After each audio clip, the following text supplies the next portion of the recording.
Thoubal district ki manung chanba Tonganba mafum singda lengaki amadi miyamgi lamda hindinduna dukan amadi yum yauna Tonganba structure Sajilliba singa sidagi district administration Thoubal na Takthokhre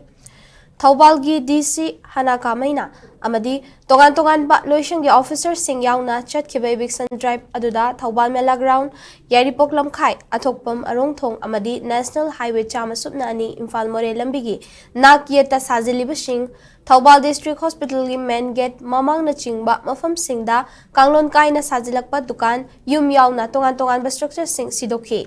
ngasigi eviction aduga Mari Lainana, Thoubal District ki DC Hana Kamaina Fongdorakpada, Police Personnel Sing Amadi Municipal Council gi Miyoi Sing Yauna, Ngasidagi Chatharibe Vixen, Asigi Mangoinana, Tha Asigi Kunmangada, Masa Dasu Notice Thaduna, Makoina Lengaki Lamda, Khopchinduna, Sajilliba Structure Sing Lauthoknaba, Kangan Kibasu Lekre. Ngasidagi hauriba lam khopchinba singgi mathakta chatharibe Vixen Drive asi makhatana Thoubal district ki mafam khudingmakta su chathakigani haike panba yabadi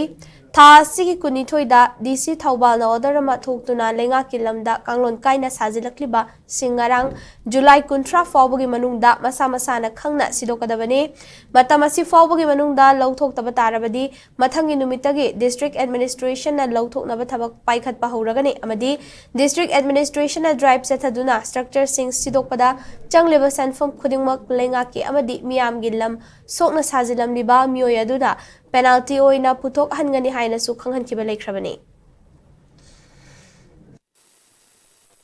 On 22nd July 2025 to the notification issue away because eviction se illegal encroachment mayam se state land da lairagadi eviction tawrani haibagi order hokpagi matung ina nasi se encroacher mayam bu eviction tawbagi drive se chathari bane sidagi hauraga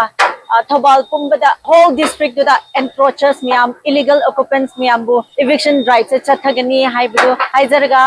akhoi Thoubal da leiriba public mayam na praja mayam na su cooperation pinanaba akhoi na appeal tawjari